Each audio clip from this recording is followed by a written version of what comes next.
لا حول ولا قوة إلا بالله العلي العظيم. بسم الله الرحمن الرحيم.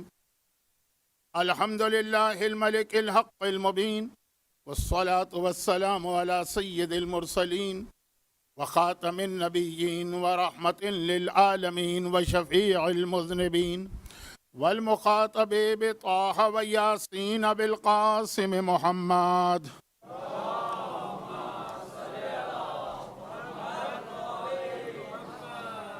وآله الطيبين الطاهرين الذين ذهب الله عنهم الرجس وطهرهم تطهيرا.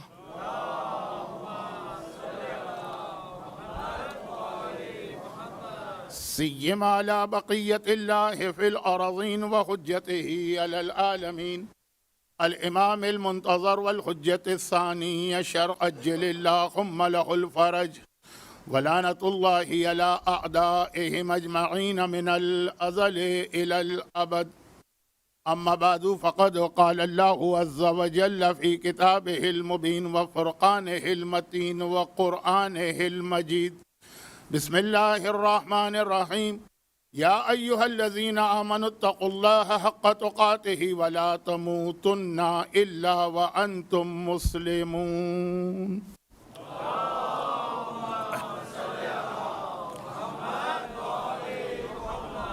1444 ہجری یعنی 2022 کے ایام ازا کا یہ 5واں عشرہ، جو عشرہ اربعین بھی کہلاتا ہے اور عشرہ زینبیہ، آج اس کی پہلی مجلس ہے، اور حسن اتفاق یہ ہے کہ یہ مجلس شب جمعہ میں واقع ہو رہی ہے۔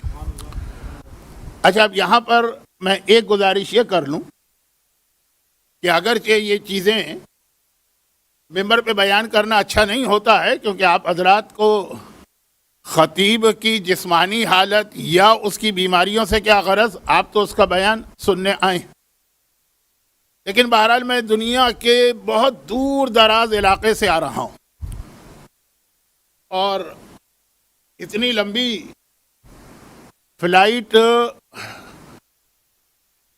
اکنامی کلاس کی سیٹ پر، جسے آج کل انگریزی میں کیٹل کلاس کہا جاتا ہے، ذرا سی ٹانگوں کے لیے اور گھٹنوں کے لیے پریشانی پیدا کر دیتی ہے، جس کی بنا پر آج میں ممبر پر اس سیڑھی پہ نہ بیٹھ سکا جسے عرشہ ممبر کہا جاتا ہے۔ یہ بیان کرنے کی وجہ یہ ہے کہ شاید اس کی وجہ سے امام بارگاہ علی رضا کی انتظامیہ کو، جو ان کا کیمرہ سیٹ ہے، اس میں بھی تھوڑی پریشانی آ رہی ہو، اور یہ جو مائک کی سیٹنگ ہے شاید یہ بھی تھوڑی سی بگڑ گئی ہو، لیکن یہ آج کی حد تک ہے۔ کل میرا اندازہ ہے کہ انشاءاللہ ممبر کی برکت سے، مجلس کی برکت سے اور آپ کی دعاؤں سے میں ایک مرتبہ پھر پرانے انداز سے گفتگو کرنے کے قابل ہو جاؤں گا۔ اور دوسری گزارش، کب سے میں امام بارگاہ علی رضا میں ایام ازا کا کوئی نہ کوئی عشرہ پڑھ رہا ہوں، تو مجھے بھی یاد نہیں رہا، لیکن 25 سال تو ہو گئے ہوں گے۔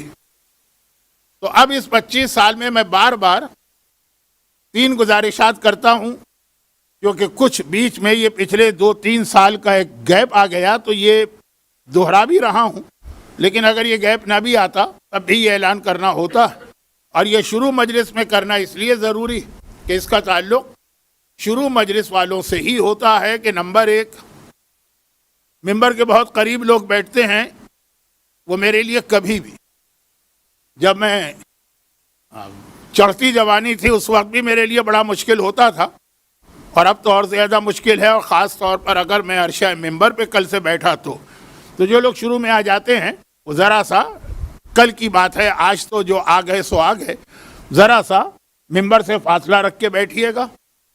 اور کووڈ کے درمیان تو ہمارے یہاں ہماری حکومت کا قانون یہ تھا کہ جتنے شریک ہونے والے ہیں سب اگر ماسک پہنیں گے تب بھی خطیب کو چونکہ ماسک نہیں پہننا ہے، اس لیے تقریباً 20 فٹ کا فاصلہ اس کی اور مجمع کے بیچ میں ہونا چاہیے تھا۔ خیر، اب وہ تو سخت مرحلہ گزر گیا، لیکن جب کووڈ نہیں تھا تب بھی میرے لیے مجمع کی بہت زیادہ قربت ذرا مشکل ہوتی تھی، نمبر 1۔ نمبر 2، جب مجلس شروع ہو جائے، شروع کا مطلب میرا بیان نہیں، آغاز مجلس سے اب مرثیہ چل رہا ہو یا حدیث قصہ ہو، مجلس شروع ہو جائے، اس کے بعد میں تو قطعاً اس کو پسند نہیں کرتا کہ اگر میں بھی آ رہا ہوں تو لوگ صف اعضاء پہ کھڑے ہو جائیں، وہ ان کی محبت ہے یا وہ ایک احترام دیتے ہیں، لیکن صف اعضاء کا بھی اپنا ایک احترام ہے۔ اب یہاں پہ چھوٹا بڑا سب برابر ہوتا ہے، چنانچہ آپ حضرات سے کل سے گزارش یہ ہے کہ اگر مرثیہ خوانی ہو رہی ہے یا فرض کیجئے کہ حدیث قصہ ہو رہی ہے اور میں آ رہا ہوں تو آپ تشریف رکھیے۔ یہ ہمیشہ دو گزارشات میں 25 سال سے تو کرتا آ رہا ہوں، آج میں نے پھر اس کو دہرا دیا۔ جیسا کہ میں نے کہا کہ ایک امکان یہ ہے کہ آدھی مجلس کے بعد شاید مومنین کرام کی تعداد بڑھ جائے، مگر ان دونوں اعلانات کا ان سے کوئی تعلق نہیں۔ وہ جو دیر سے آئیں گے تو یہ ان کے لیے نہیں ہے، یہ تو ان کے لیے ہے کہ جو مجھ سے بھی پہلے پہنچ چکے ہوتے ہیں۔ اور تیسری اور آخری گزارش، جتنی شب جمعہ سال میں مجھے مجلس پڑھنے کا موقع ملتا ہے، تقریباً اب جھوٹ بھی نہ ہونے پائے، تقریباً ہر شب جمعہ میں، وہ پہلے عشرے میں شب جمعہ آئے، 40 کے عشرے میں شب جمعہ آئے، رمضان کے اندر شب جمعہ آئے، عام دنوں کی کوئی شب جمعہ ہو، تو میں آپ کو بار بار یاد دلاتا ہوں کہ ہر شب جمعہ کے لیے اسلام نے ہمیں خود بخود ایک قسم کا ایک کورس بنا کے دے دیا ہے، جیسے اسکولوں میں ایک کورس ہوتا ہے کہ طالب علم کو ہی پڑھایا جائے گا، کہ ہر شب جمعہ تمہیں ان 3 باتوں کو یاد رکھنا ہے۔ اچھا، یاد رکھنا میں غلط کہہ گیا، کیونکہ یہ 3 باتیں تو زندگی میں 24 گھنٹے اور ساری عمر یاد رکھنا ہے، لیکن شب جمعہ ان پر زیادہ توجہ دینا ہے۔ اور وہ 3 موضوعات ایسے ہوتے ہیں کہ بعض اوقات اس عشرے میں میرا موضوع کچھ اور ہوتا ہے، اور پھر بھی شب جمعہ کی مجلس میں میں اپنے موضوع کو روک دیتا ہوں، جو چلا آ رہا ہے اس کو روک کر یہ 3 چیزیں یاد دہانی کے طور پہ، کبھی پوری تقریر اسی پہ ہو جاتی ہے، کبھی صرف شروع کے 10-15 منٹ، لیکن یہ ایک میری شرعی ذمہ داری میں سمجھتا ہوں۔ تو وہ 3 چیزیں آج بھی شب جمعہ، اس اعتبار سے یہ 3 چیزوں کا تذکرہ چاہے مختصر صحیح لیکن کیا جائے گا، لیکن حسن اتفاق یہ ہے کہ اس عشرہ زینبیہ یا عشرہ 40 یا چہلم کے عشرے کے لیے جو میری مجالس کا عنوان ہے، یہ تینوں چیزوں کا اس سے بڑا گہرا تعلق بھی ہے۔ یہ ویسے ہی میرے موضوع سے متعلق ہے، میں اس سے ہٹوں گا نہیں۔ ہو سکتا ہے کہ آج میں اپنے موضوع کو ان 3 باتوں سے کنیکٹ نہ کر پاؤں، لیکن یہ ہے میرے موضوع کا بہت اہم حصہ۔ تو اب اس تمہید کے بعد، 3 تمہیدی باتوں کے بعد جو آخری بات تھی، اس کا تعلق تو میری مجالس کے موضوع اور عنوان سے، موجودہ زمانے میں ایمان بچانے کا طریقہ۔ لیکن جیسا کہ میں نے کہا کہ شب جمعہ کی وجہ سے آغاز ان 3 باتوں سے ہوگا کہ جو لوگ مجھے ریگولر سنتے چلے آ رہے ہیں انہیں یاد ہوگا کہ میں کیا 3 باتیں بیان کرتا ہوں، لیکن ایک بار احتیاطاً انہیں فہرست کی شکل میں شروع میں بتا دوں، پھر ہر ایک کے بارے میں 2-2 3-3 منٹ لے کر اس کو اپنے موضوع سے ملاؤں۔ شب جمعہ ایک ایسی رات ہے کہ جس رات کو آدمی کو موت کو یاد کرنے کا حکم دیا گیا۔ پھر وہ جملہ بار بار مجھے دہرانا پڑے گا تاکہ کوئی مس انڈرسٹینڈنگ یا غلط فہمی نہ ہو، کہ اس کا مطلب یہ نہیں ہے کہ ہفتے کے 6 دن آپ بالکل موت کو یاد نہ کریں۔ موت کو ہر وقت مومن یاد رکھتا ہے، اور اس یاد دلانے کے طریقے بھی پھر اسلام نے ایسے شامل کر دیے ہیں ہماری زندگی میں۔ بھئی یہ جو کہا گیا نا کہ اپنی زندگی میں اپنی قبر تیار کر لو، اس کا مطلب یہی ہے کہ موت یاد کرائی جائے، اور پھر ساتھ میں یہ کہ قبر کا خمس ہے کہ نہیں ہے۔ آیت اللہ سیستانی کا اس میں ایک نیا فتویٰ تو آ گیا ہے، لیکن وہ مسئلہ بھی جب آپ پڑھیں گے یا سنیں گے، یا اگر آپ کسی اور مجتہد کی تقلید میں ہیں، تو وہ خمس کی وجہ سے جب آپ سال کے آخر میں خمس کا حساب لگائیں گے، وہاں بھی قبر آ جائے گی آپ کے اکاؤنٹس کے اندر۔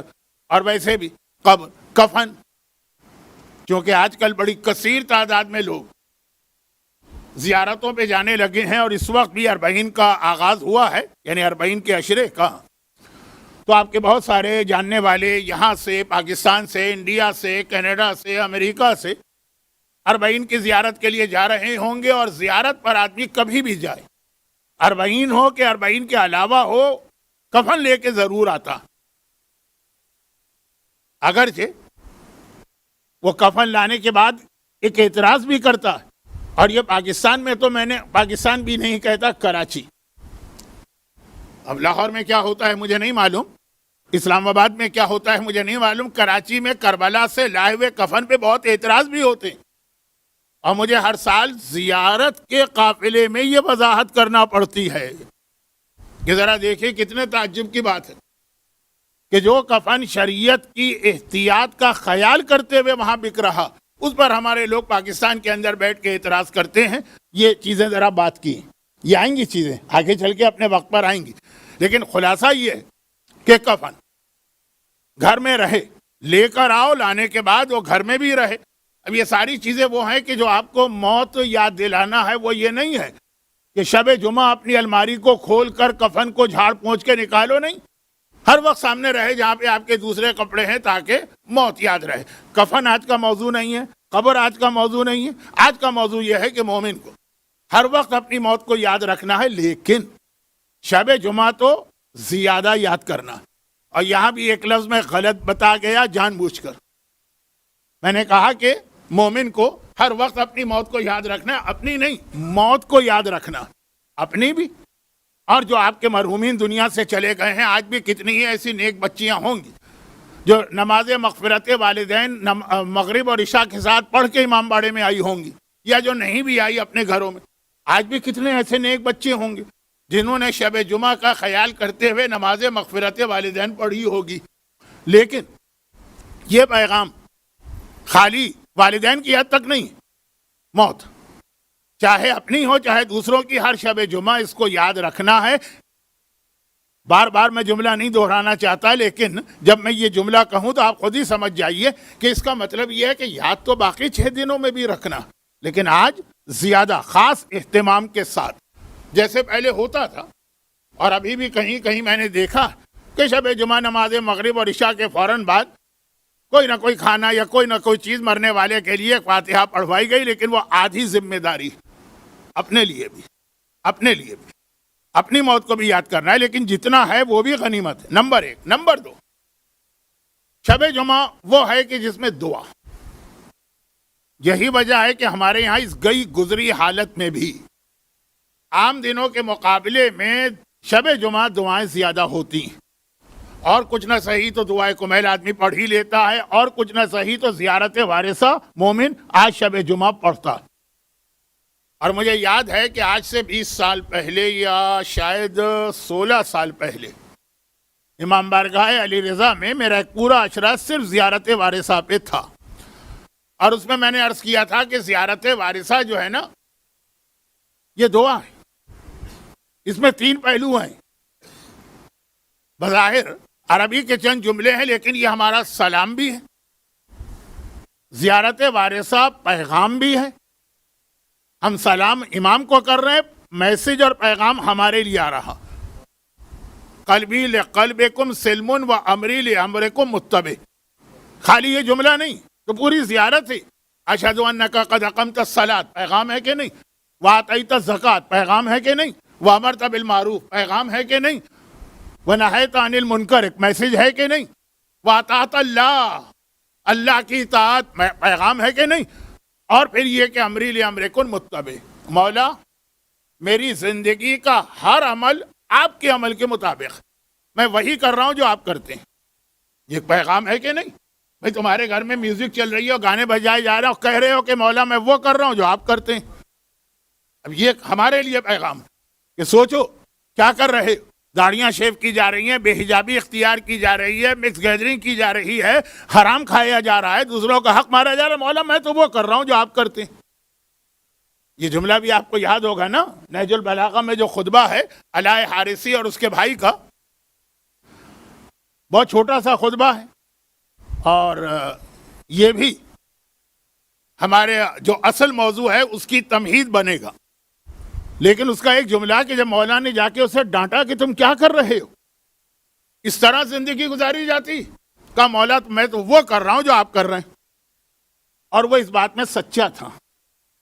یاد کیجئے نا وہ بہت مشہور خطبہ علاء حارثی اور اس کے بھائی عاصم کا، پھٹے ہوئے کپڑے پہن لیے، مولا آپ بھی تو ایسے کپڑے پہنتے ہیں، سوکھی روٹی کھانے لگا، آپ بھی تو یہی غذا کھاتے ہیں، گھر چھوڑ کے درخت کے نیچے رہنے لگا، مولا آپ کا ٹوٹا ہوا گھر ہے۔ اس کے باوجود وہ تو واقعاً وہی کر رہا ہے جو علی کر رہے تھے، اس کے باوجود مولا نے ڈانٹا۔ اور ہم تو جو کچھ کر رہے ہیں اپنے گھروں میں، اور پھر یہ جملہ کہیں کہ آقا حسین میں تو وہی کر رہا ہوں جو آپ کرتے ہیں۔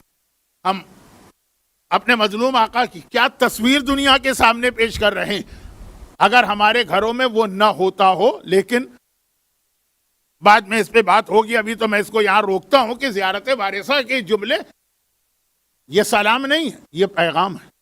تو زیارت اپنی جگہ پہ سلام بھی ہے آقا کو، اور خوش قسمت لوگوں کو ابراہیم مجاب کی طرح جواب بھی ملتا ہے، پھر ایک پیغام بھی ہے اپنے لیے۔ اور سب سے جو اس کا اہم ایک حصہ ہے وہ یہ کہ دعا بھی ہے۔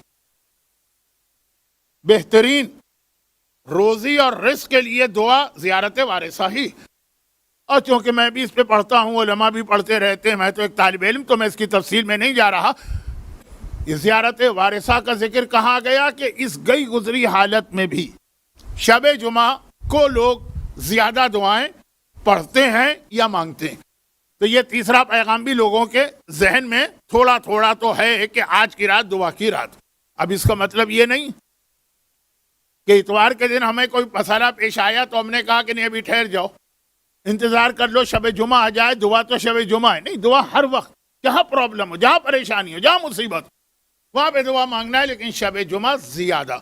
اب یہ تین پیغام، اور میرا اصل موضوع موجودہ زمانے میں ایمان کی حفاظت، اس میں یہ تینوں چیزیں ہوں گی۔ ابھی تو دو چیزیں ہوں، اور تیسری چیز جو بیچ میں ذرا کم ہو گئی تھی شروع اسلام میں، یا جو شروع زمانے کے صاحبان ایمان تھے ان کے پاس یہ چیز تھی، اور آج کل دوبارہ آ گئی ہے، لیکن درمیان میں ذرا سا یہ تیسرا پیغام تھوڑا ڈم ہو گیا تھا یا مدھم ہو گیا تھا، وہ ہے امام زمانہ۔ اب امام زمانہ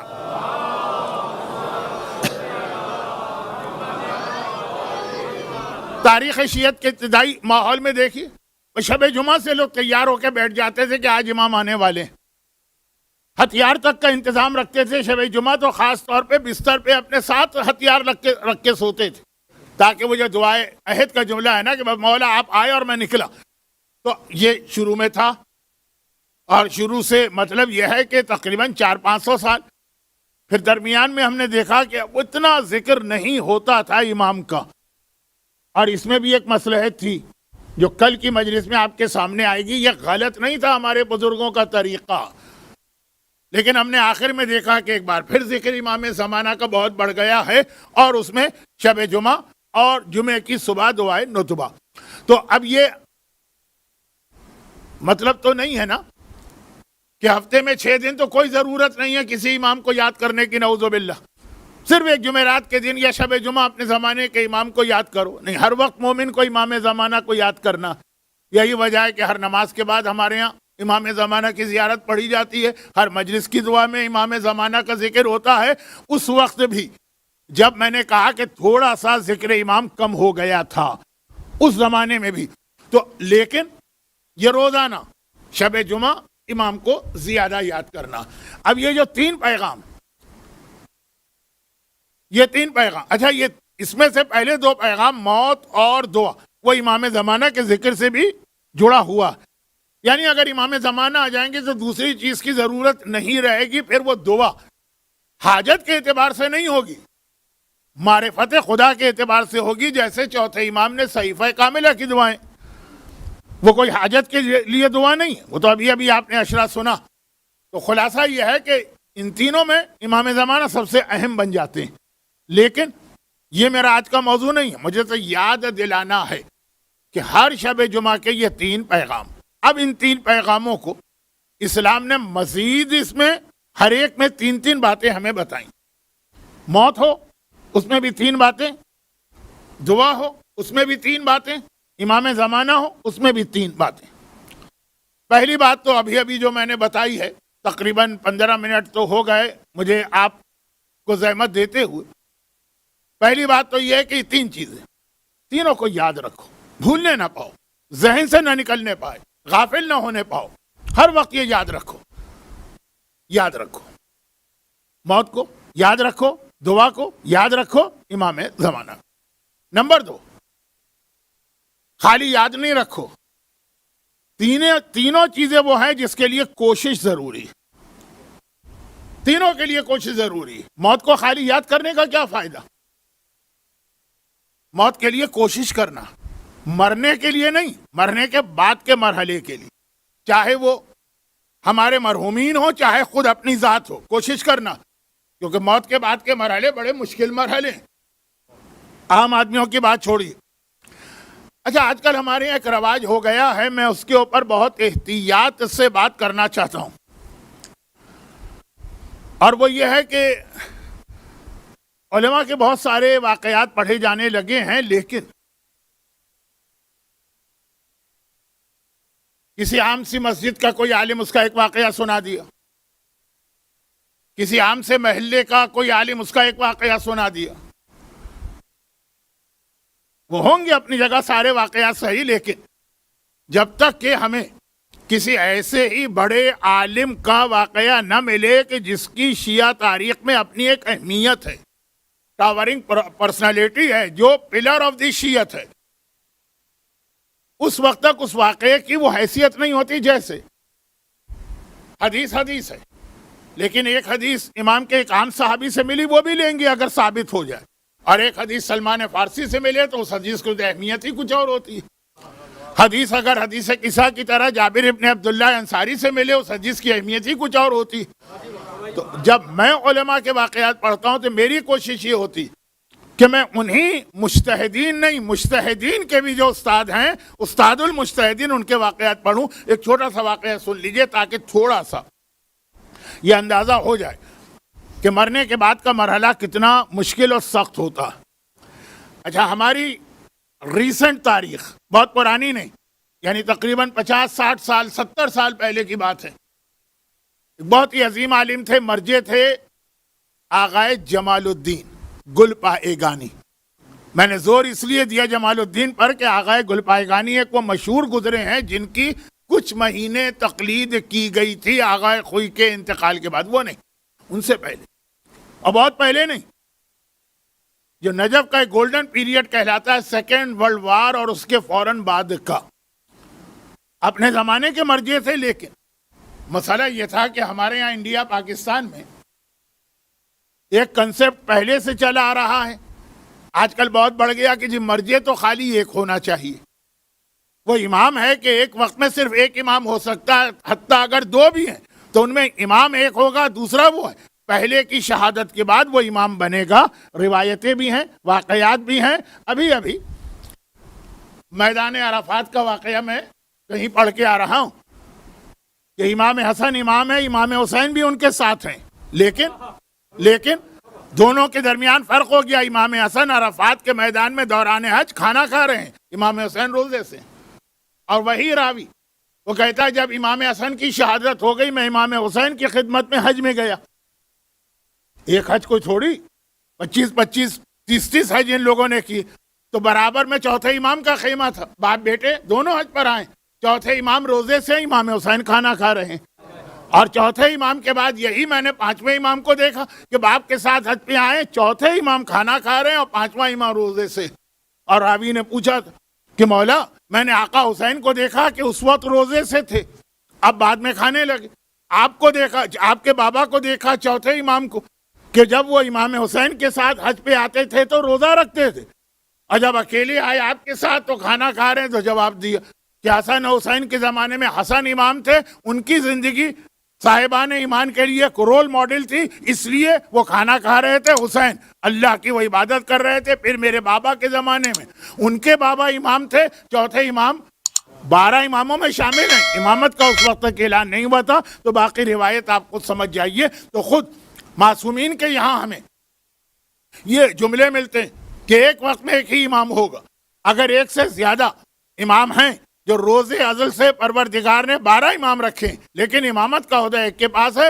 ہمارے ہاں بعض لوگ یہ ڈیمانڈ مرجے سے کرتے ہیں کہ ایک وقت میں صرف ایک مرجع ہونا چاہیے, 2 کہاں سے آ گئے؟ اچھا, ایک تو یہ ہوا سوال. اس کے بعد پھر اگلا جملہ یہ ہوتا کہ اس سے پہلے تو ہم نے کبھی یہ نہیں سنا. یہ بڑا خطرناک جملہ. اس کا مطلب یہ ہے کہ اسلام وہ ہے جو ہم نے سنا, بس. جو ہم نے نہیں سنا وہ اسلام نہیں ہے, وہ دین نہیں ہے, اس کا کوئی تعلق خدا اور رسول سے نہیں. ہماری وہ پوزیشن ہے جو خدا کی پوزیشن ہے کہ جو خدا نے کہا وہ اسلام ہے, جو ہم نے سنا وہ اسلام ہے. اس کے علاوہ یہ بڑا خطرناک جملہ ہے, اگرچہ کہنے والے کو خود نہیں پتا کہ میں جو جملہ کہہ رہا ہوں یہ کتنا خطرناک ہے, لیکن چھوڑ دیجئے اس بات کو. یہ جملہ اکثر کہا جاتا ہے کہ پہلے تو ایسا نہیں تھا, اور میں کہتا ہوں کہ شیخ طوسی کا زمانہ چھوڑ کر پوری شیعہ تاریخ میں کوئی زمانہ دکھا دیجئے جب صرف ایک مرجع رہا ہو. ایک تو چھوڑیں, خالی 2 رہے, 8-8 10-10 مرجع ہر دور میں ہمارے یہاں رہے ہیں, اور کوئی اس میں تعجب کی بات بھی نہیں تھی, اور لوگ اپنی اپنی تحقیق کے مطابق تقلید کرتے تھے. مسئلہ کیا تھا؟ مسئلہ یہ تھا کہ چونکہ اس زمانے میں کمیونیکیشن کے وسائل بہت کمزور تھے. یہ موبائل تھا نہیں, یہ انٹرنیٹ تھا نہیں, یہ یوٹیوب, یہ انسٹاگرام, یہ سوشل نیٹ ورکنگ کی ساری چیزیں, فیس بک وغیرہ کچھ نہیں تھا. تو اگر 2 مرجع ہیں یا 3 مرجع ہیں تو ہمیں ان میں سے نام صرف 1 یا 2 کا ملتا تھا. وہ ایک الگ پریشانی تھی. بلکہ 200 سال پہلے چلے جائیے تو جو ایک مرجع, اس کا فتویٰ بھی انڈیا اور پاکستان میں پہنچنا مشکل ہو جاتا تھا, کیونکہ اس وقت تو پرنٹنگ پریس بھی نہیں تھا انڈیا پاکستان میں کہ کتابیں ہی آ جائیں. وہ مجبوری کا مسئلہ. اگر مجبوری میں آپ کو تیمم کرنا پڑے تو آپ یہ ضد کریں کہ جی ہم نے تو ہمیشہ سے تیمم دیکھا ہے اپنے آپ کو یا اپنے باپ کو, تو ہم تو مرتے دم تک تیمم کریں گے. یہ غلطی. مجبوری الگ ہے, اور جب وہ مجبوری نہ رہی, مراجع سے کانٹیکٹ ہو گیا, کتابیں چھپنے لگی, ہر چیز اتنی فاسٹ کہ ابھی میں یہاں مجلس پڑھ رہا ہوں, ہو سکتا ہے کوئی بھولا بھٹکا میری کوئی مجلس آن لائن سن رہا ہو تو وہ دنیا کے دوسرے سرے پہ سن رہا ہوگا, جو میں ابھی اس منٹ میں کہہ رہا ہوں وہ سن رہا. تو پہلے مجبوری والا مسئلہ الگ تھا. مسئلہ پتہ کیسے چلے؟ چنانچہ انڈیا میں اور بلکہ پاکستان تو بنا بھی نہیں تھا, انڈیا میں وہ جو ایک مرجع ہوتا تھا اس کی بھی تقلید نہیں ہوتی تھی, کیونکہ اس سے رابطہ نہیں ہو سکتا ہے, ایکسس نہیں ہے, اس کے مسئلے نہیں آ سکتے. تو خیر یہ ایک طرف رکھیے بحث, یہ میرا موضوع ہے نہیں, میں کہاں سے کہاں نکل گیا. میرا موضوع یہ کہ ہر دور کئی مرجع رہے ہیں, اور خصوصیت کے ساتھ جو پچھلی صدی گزری ہے اس میں تو 7-7 8-8 9-9 بڑے بڑے مرجع گزرے ایک وقت میں. تب ہمارے یہاں نام تو آتا تھا, مثلا یہ جن کا میں نے نام لیا, آغا جمال الدین گلپائگانی, یہ آغا بروجردی اور آغا محسن حکیم کے زمانے کے تھے. چنانچہ ان 2 ناموں کو تو انڈیا پاکستان کے بزرگ لوگ جانتے ہیں, لیکن اتنی بڑی شخصیتیں تھیں دونوں کہ پھر اس کے بعد جو ذرا ان سے رتبے میں کم ہیں ان کا نام نہ آ سکا. یہ آغا جمال الدین گلپائگانی. اچھا, یہ ان کا ایک بہت مشہور واقعہ ہے, وہ اصل موضوع نہیں, لیکن میں بتا رہا ہوں کہ ہمارے یہاں جو آج کل ایک تصور یا کنسپٹ پھیلایا جا رہا, اب پھیلانے والے کون ہیں وہ کوئی اور ہیں, لیکن میں اس کا ذکر نہیں کرنا چاہتا ہوں, کہ جس میں ہمارے مراجع کو شہرت طلب, اقتدار طلب, مال طلب, وہ ساری خرابیاں جو مولا نے کہیں کہ ایک آدمی کو تباہ کرنے کے لیے کافی کہ جی یہ اتنے سارے مراجع اس لیے ہیں کہ ہر ایک کو کرسی چاہیے. میں تو ذرا بدتمیزی کے انداز میں بات کرتا ہوں نا, یا اس لیے ہے کہ ہر ایک کو خمس چاہیے, یا یہ کہ یہ اس لیے کہ ہر ایک کو اپنی شہرت چاہیے, 1.5 انچ کی مسجد علیحدہ بنانا. یہ تصور آہستہ آہستہ پھیلایا جا رہا ہے, اور میں جیسا کہ میں نے کہا کہ مومنین کرام کا تصور نہیں ہے, یہ ذہنوں میں ڈالا جا رہا ہے, لیکن اس کو ایک طرف رکھ دیجئے. اس میں یہ واقعات ایک آدھ میں بیان کرتا ہوں. جب ان کی سرجری ہوئی تھی بات ہے آج سے 70 سال پہلے کی، جب میڈیکل سائنس نے اتنی ترقی نہیں کی تھی اور اتنی معلومات بھی نہیں تھی. تو اس وقت ایک چیز یہ بہت مشہور تھی کہ سرجری سے پہلے جو مریض کو بے ہوش کیا جاتا، اینستھیسیا جو دیا جاتا ہے، اس کے اندر نشہ ہوتا ہے. ایک بات یہ بہت مشہور تھی کہ نشے والی چیزیں، آدمی نشے میں جاتا ہے اس لیے اس کو پتہ ہی نہیں چلتا کہ اس کا پیٹ کاٹ دیا، کہ ہاتھ کاٹ دیا، کہ ٹانگ کاٹ دی. اچھا اب یہ چیز تو لوگوں کو معلوم کر کے بتانا ہے، لیکن نہیں، ہر چیز کی توقع مرجع سے. تو ان کا فتویٰ تو یہی تھا کہ جب معلوم نہیں ہے کہ اس میں نشہ ہے کہ نہیں ہے تو استعمال جائز ہے. لیکن جب اپنی سرجری ہوئی تو کہا کہ میں اینستھیسیا نہیں لوں گا، اس کے بغیر میری سرجری کرو. ایک امکان، ایک احتمال تو ہے نا، امکان تو ہے نا کہ جو چیز مشہور ہو گئی کہ شاید اس میں نشے والی چیز ہو، تو میں تو نشے والی چیز، چاہے مسئلے کے اعتبار سے وہ جائز بھی ہو، لیکن میں استعمال نہیں کروں گا. آسان نہیں ہے. ایک دانت اگر آپ نکالنے جائیں بغیر لوکل اینستھیسیا کے تو آپ کو پتہ چل جائے گا کہ کتنی تکلیف ہوتی ہے. کہاں یہ کہ ہاتھ کاٹیں یا پیر کاٹیں یا پیٹ کاٹیں. تو باقاعدہ پوری سرجری انہوں نے کرائی اسی حالت کے اندر، وہ تکلیف برداشت کی کہ ایک امکان ہے کہ اس میں نجیس چیز شامل نہ ہو. جیسے آپ کو معلوم ہوگا کہ بہت سارے احتیاط کرنے والے بزرگ اور علماء، اب بعض اوقات مجتہدین، پرفیوم وغیرہ سے احتیاط کرتے ہیں کہ اس میں الکوہل شامل ہے، جبکہ یہ والی الکوہل پاک ہے. لیکن وہ اپنی جگہ آپ کو فتویٰ دیں گے استعمال کر لو، اپنے لیے گریز کریں گے کہ امکان تو ہے. تو ہم خالی واجب و حرام کی پابندی نہیں کرتے، حرام و مکروہ سے بھی اپنے آپ کو، مستحب و مکروہ کی بھی پابندی کرتے ہیں. تو یہ ان مراجع میں سے ایک تھے جن کی یہ سرجری حوزہ علمیہ میں بہت مشہور ہوئی. اور ضمناً ایک بات اور عرض کر دوں کہ 2 واقعات آپ کو علماء کے ملیں گے، اور یہ ابھی 100-150 سال کے اندر کے واقعات ہیں، کیونکہ اس سے پہلے میڈیکل سائنس سرجری کے اندر بالکل گھٹنوں کے بل چل رہی تھی، سرجری اتنی کامن نہیں تھی. یہ 100-150 سال میں. دوسرا یہ ملے گا کہ بعض مراجع اس لیے اینستھیسیا نہیں لیتے تھے کہ ان کے فتوے میں، چونکہ مرجع کے فتوے پہ آپ عمل کر رہے ہیں، تو مرجع کا دماغ جو ہے نا، وہ ایک لمحے کے لیے بھی معوف نہیں ہونا چاہیے یا ختم نہیں ہونا چاہیے. کہا بے ہوشی کے عالم میں دماغ کام نہیں کرتا تو جو میرا فتویٰ ہے اس پہ عمل کرنے والوں کی عبادت ضائع نہ ہو جائے. ان کی عبادتیں بچانے کے لیے انہوں نے کہا ٹھیک ہے ہمارا ہاتھ کاٹ دو، چاہے ہم اس وقت ہوش و حواس میں ہو، یہ ساری تکلیف برداشت کریں گے. یہ سارے واقعات پچھلے 100 سال کے ان مراجع کے ہیں جن کے خلاف ہمارے ذہنوں میں زہر ڈالا جا رہا ہے. اور ہم ایک جملہ کبھی کبھار کہہ دیتے ہیں کہ پہلے تو بڑے اچھے علماء ہوتے تھے، اب بہت خراب ہونے لگے. اچھا شاید اتنا کھل کے کوئی نہ کہے، لیکن مطلب یہ آغا جمال الدین گلپائگانی آغا نائینی کے شاگرد ہیں. آغا نائینی ہمارے حوزے کے ان مراجع میں سے ایک ہیں. لفظ مرجع بھی ان کے لیے چھوٹا کہ آج بھی 80 سال کے بعد بھی ہمارا حوزہ ان کے اوپر چل رہا ہے. یعنی ان چند مراجع میں سے ایک ہیں کہ جن کے نظریات آج بھی بہت پاپولر ہیں اور جن کے شاگردوں میں اتنے مرجع بنے. جیسے وہ ایک پارس پتھر ہوتا ہے نا کہ جو چیز اس سے مس ہو جائے وہ بھی سونا بن جاتی ہے. ایک ہمارے زمانے میں مرحوم آغا خوئی تھے. جتنے بھی اس وقت مراجع ہیں اور ان سے پہلے والے وہ سب ان کے شاگرد رہے. یہ آغا خوئی کے استاد آغا نائینی. اب یہ جمال الدین گلپائگانی ایک مرجع، کیونکہ آپ نے نام نہیں سنا تو مجھے تعارف بھی کرانا پڑا اور تھوڑا اپنے علماء کے موجودہ زمانے کے، ہمارے زمانے کے یا ہمارے باپ دادا کے زمانے کے علماء کے تقوی اور تقدس کو بھی پیش کرنا پڑا. لیکن اصل واقعے پر آ جائیے. وہ فرماتے ہیں کہ میرے استاد آغا نائینی، یہ یاد رکھیے اس وقت پلر ہیں ہمارے حوزہ علمیہ کا. 80 سال پہلے انتقال ہو گیا، لیکن جو ان کی اجتہاد کی ریسرچ ہے آج بھی کوئی مرجع اس کے بغیر مرجع نہیں بن سکتا ہے. کہا کہ میں شاگرد تھا آغا نائینی کا، اور ان کے خالی ایک شاگرد نہیں، میں نے نام لیا نا، آغا کوئی بھی ان کے شاگرد تھے، آغا محسن حکیم بھی ان کے شاگرد تھے، اور اتنے سارے.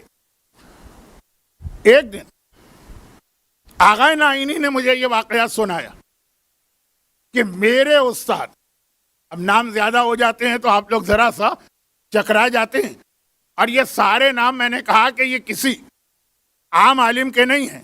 اگرچہ عالم کے ساتھ لفظ عام مجھے اچھا نہیں لگ رہا، لیکن آج کل جس طرح سے واقعات بیان ہو رہے ہیں اس کی وجہ سے مجھے کہنا پڑ رہا، یہ پلر آف دی شیعت ہیں جن کے میں نام لے رہا ہوں. کہا کہ میرے استاد آغا افشارقی، ان کا واقعہ بہت مشہور ہے، لیکن چونکہ نام ذرا مشکل ہے نا تو لوگوں نے واقعہ ان کا ہے نام بدل کر ان کے زمانے کے ایک اور مرجع کے نام سے مشہور کر دیا. ایک آغائے بزرگ شیرازی تھے جنہوں نے تمباکو کے مسئلے پر ایک جہاد کیا تھا اور تمباکو پہ بین لگایا تھا. بہت مشہور واقعہ ہے، شاید بچوں کے لیے نیا ہو لیکن میرے پاس آج بیان کا وقت نہیں. وہ آغائے بزرگ شیرازی کا زمانہ آج سے 120 سال پہلے کا زمانہ، اور اس وقت کے دنیا کے حالات کو دیکھیں تو کچھ اتنا پولیٹیکل چینج آ رہا تھا کہ ان کی مرجعیت کی ذمہ داری بہت بڑھ گئی تھی، تو انہوں نے اپنی باقی ذمہ داریاں اپنے ساتھیوں میں تقسیم کرا دی. نماز جماعت تم پڑھاؤ گے، میں ہر جماعت میں نہیں پہنچ سکتا ہوں، اور درس جو میں اجتہاد کا درس دیتا ہوں وہ تم دو گے، میرے لیے ممکن نہیں ہے مرجعیت کی اتنی ذمہ داریوں کے ساتھ. میں سمجھا نہیں پا رہا ہوں اس لیے کہ کچھ حالات سینسیٹیو ہیں. 150 سال پہلے جائیے دنیا کے کیا حالات تھے اور مرجعیت ان کے کندھوں پر ہے. کون آغائے بزرگ شیرازی؟ تو انہوں نے اجتہاد کا درس جو تھا وہ اپنے ساتھی آغائے افشارقی کو دیا، اجتہاد کا درس تم دو گے. اور واقعہ ان کا ہے، وہ واقعہ جو کووڈ میں بہت مشہور ہوا، لیکن چونکہ افشارقی ذرا ایک نیا نام ہے انڈیا پاکستان کے لیے تو لوگوں نے یہ آغائے شیرازی کا بزرگ شیرازی تمباکو والے. نجف اشرف کی زیارت آپ میں سے ہر ایک نے بار بار کی. پہلے مجمع کو دیکھ کے پوچھنا پڑتا تھا کہ بھائی کوئی ہے زیارت والا، اب یہ پوچھنا پڑتا ہے کہ آپ نے 15 دفعہ زیارت کی ہے کہ 20 دفعہ زیارت کی ہے کہ 30 دفعہ زیارت کی ہے. یہ بھی ظہور امام کی ایک نشانی ہے، لیکن یہ سلسلہ ایک آدھ دن کے بعد. تو جس وقت آپ مولا کے روضے سے وادی السلام میں جاتے ہیں، جیسے ہی مولا کے روضے سے نکلتے ہیں، یاد ہے نا کون سے گیٹ سے نکلتے ہیں؟ باب طوسی. اگر آپ مولا کے روضے سے جائیں وادی السلام تو سامنے ہی شیخ طوسی کی قبر ہے، لیفٹ ہینڈ کے اوپر گنبد ہیں، 2 گنبد. لیکن جس گیٹ سے آپ نکلتے ہیں اس گیٹ سے ملی ہوئی جو دیوار اس میں یہ آغائے بزرگ شیرازی کی قبر ہے. لیکن اس وقت کے حالات دنیا کے ایسے تھے کہ اپنی ذمہ داریاں دے دی انہوں نے اپنے رائٹ ہینڈ آغائے افشارقی کو. جیسے آپ کو معلوم ہوگا کہ جب آغائے خوئی آخری عمر میں حالات اس وقت ایسے تھے وہاں کے، تو انہوں نے نماز جماعت اور اپنا اجتہاد کردہ آغائے سیستانی کو دے دیا تھا. تو آغائے افشارقی، اور انہی کے زمانے میں سامرہ میں وہ بیماری پھیلی جس سے بچنے کا طریقہ آغائے افشارقی نے بتایا ہے. ابھی کووڈ میں یہ واقعہ بہت مشہور ہوا. کچھ لوگوں نے آغائے بزرگ شیرازی کے نام سے، کچھ نے آغائے عبدالکریم حائری کے نام سے. نہیں، آغائے افشارقی نام ذرا مشکل ہے لیکن شخصیت بہت بڑی. کہ آغائے بزرگ شیرازی کہہ رہے ہیں کہ میں جو اجتہاد کا درس دیتا تھا ان میرے شاگردوں کو تم اب اجتہاد کا درس دو گے. اسی میں آغائے نائینی بھی ان کے شاگرد تھے. تو وہ جو واقعہ کہ زیارت عاشورہ پڑھو لیکن عام طریقے سے نہیں، امام زمانہ کی والدہ نرجس خاتون کی طرف سے، اور پھر آخر میں کہو کہ مولا یہ ہدیہ میں آپ کی والدہ کی خدمت میں پیش کرتا ہوں، تو اب آپ اس پریشانی اور مصیبت سے ہمیں بچائیے. اور سامرہ کے صاحبان ایمان اس پریشانی سے بچے رہے. واقعہ ہے تو بہت انٹرسٹنگ لیکن اتنا مشہور ہو گیا اور کووڈ کے زمانے میں اور زیادہ مشہور ہو گیا کہ زیارت عاشورہ نہیں پڑھیں بلکہ جناب نرجس خاتون کو تحفہ پیش کریں تب اس کا وہ بینیفٹ ہے. لیکن اس کے بغیر بھی پڑھیں گے تو زیارت عاشورہ تو واحد زیارت ہے، واحد زیارت ہے، واحد زیارت ہے. ہر زیارت معصومین نے ہم کو بتائی، زیارت وارثہ معصومین نے نہیں بتائی. یہ حدیث قدسی ہے. یہی تو ہے نا کہ رسول اللہ کے پاس جبرائیل زیارت عاشورہ لے کر آئی یہ کہتے ہوئے کہ پروردگار نے آسمان پہ یہ زیارت پڑھی ہے اور مجھ سے کہا ہے کہ میں آپ کو یہ زیارت پہنچاؤں.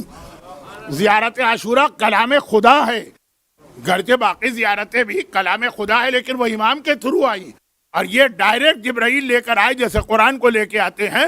تو خیر بات یہ تھی کہ زیارت عاشورہ کے بینیفٹ ہر ایک کو پتہ. اتنا زیادہ لوگ پڑھنے لگے کہ اب کہنے کو دل چاہتا ہے کہ ذرا کم کر دیجیے.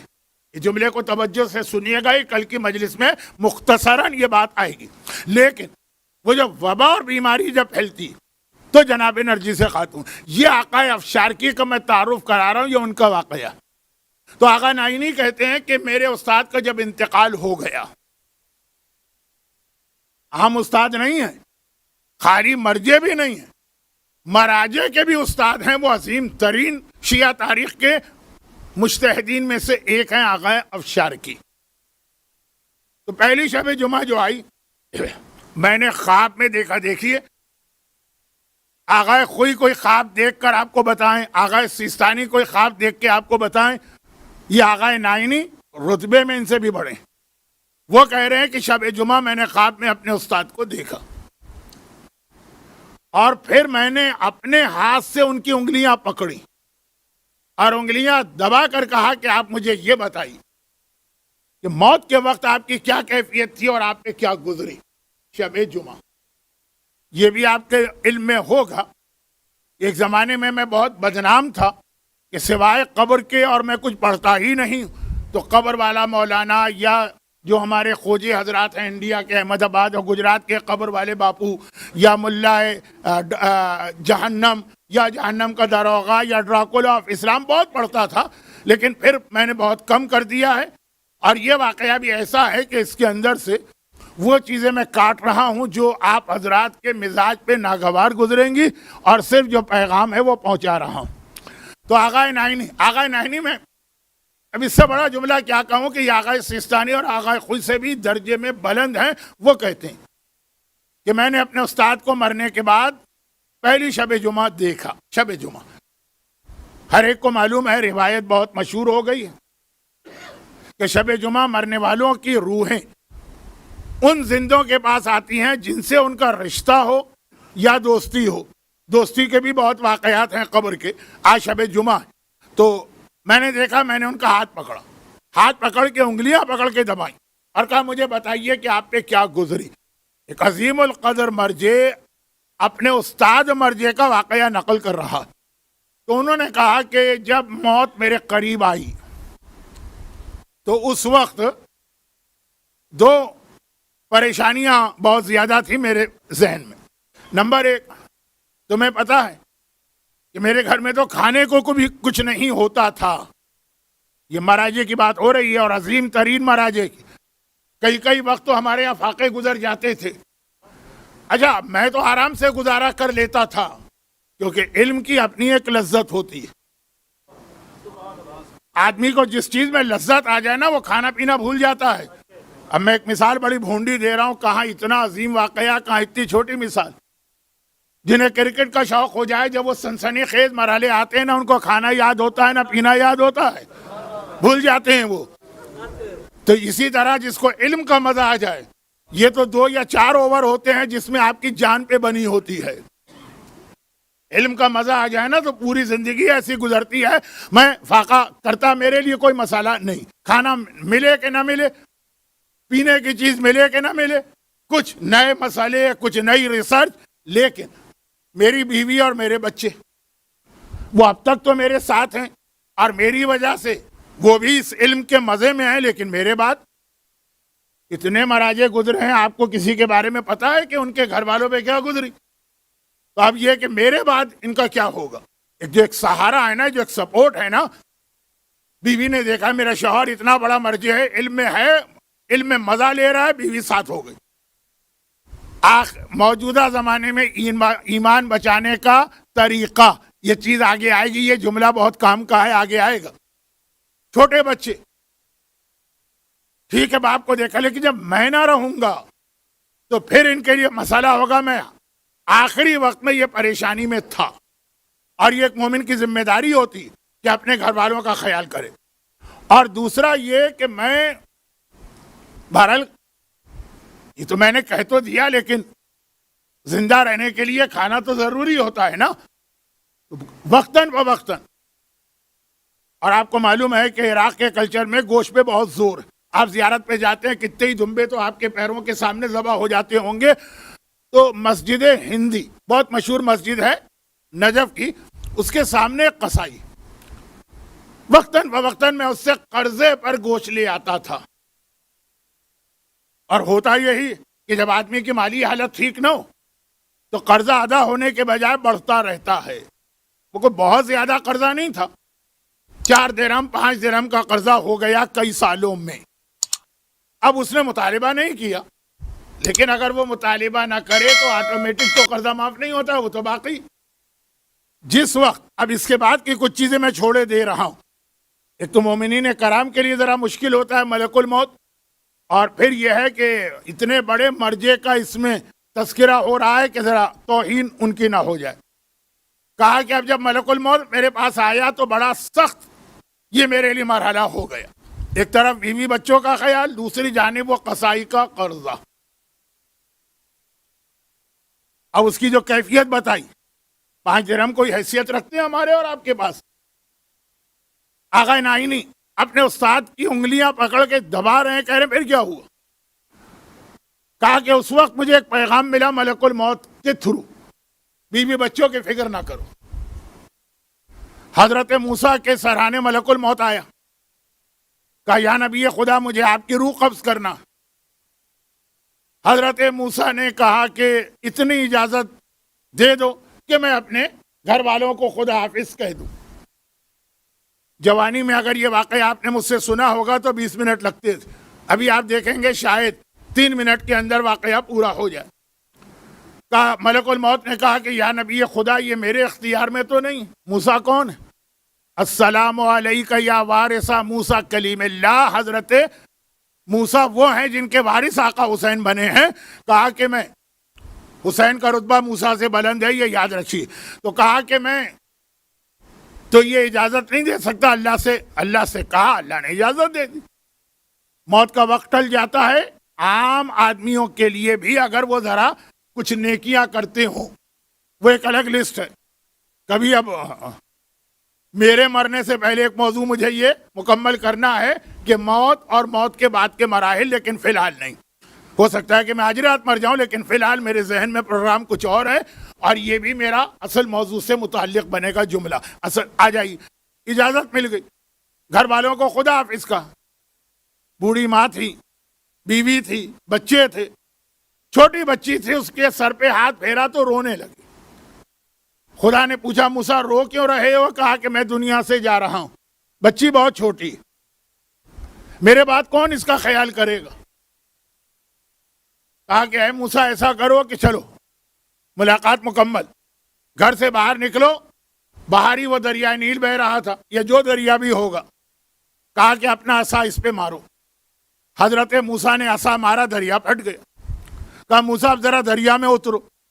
کہا تو اتنی جلدی تھی ملک الموت کو کہ 1 منٹ دینے کو تیار نہ تھا. اور کہا جو کہ پیغام پہنچانا ہے موسیٰ کو نہیں، آپ کو اور ہم کو. کہا اترو. موسیٰ اترے دریا میں. دریا کی تہ میں کیا ہے؟ وہ کیچڑ ویچڑ، مٹی، گھاس پھوس. کہا کہ یہاں پتھر نظر آ رہے ہیں؟ کہا یا ہاں پروردگارہ پتھر نظر آ رہے ہیں. کہا ڈھونڈو اس میں ایک پتھر ہوگا جس پہ سرخ دھاریاں. وہ ڈھونڈا، مل گیا. کہا اس کو الٹا کرو. الٹا کیا. کہا اس میں ایک چھوٹا سا سوراخ ہوگا، ہے؟ کہا دیکھو کیا ہے اس میں. دیکھا ایک چھوٹا سا کیڑا گھاس کی پتی منہ میں لے کے اس کو چبا رہا. کہا کہ موسیٰ دنیا کے سینکڑوں دریاؤں میں سے، اس دریا میں سینکڑوں پتھروں میں سے ایک پتھر کے اندر ایک چھوٹا سا کیڑا ہے. میں نے اس کو بھی نہیں بھلایا اور میں نے اس کا بھی خیال نہ رکھا، تو تم کیسے سمجھ سکتے ہو کہ تمہارے مرنے کے بعد تمہاری اولاد کا یا تمہارے گھر والوں کا خیال میں نہ رکھوں گا؟ میں ہوں خیال رکھنے والا، تم نہیں ہو.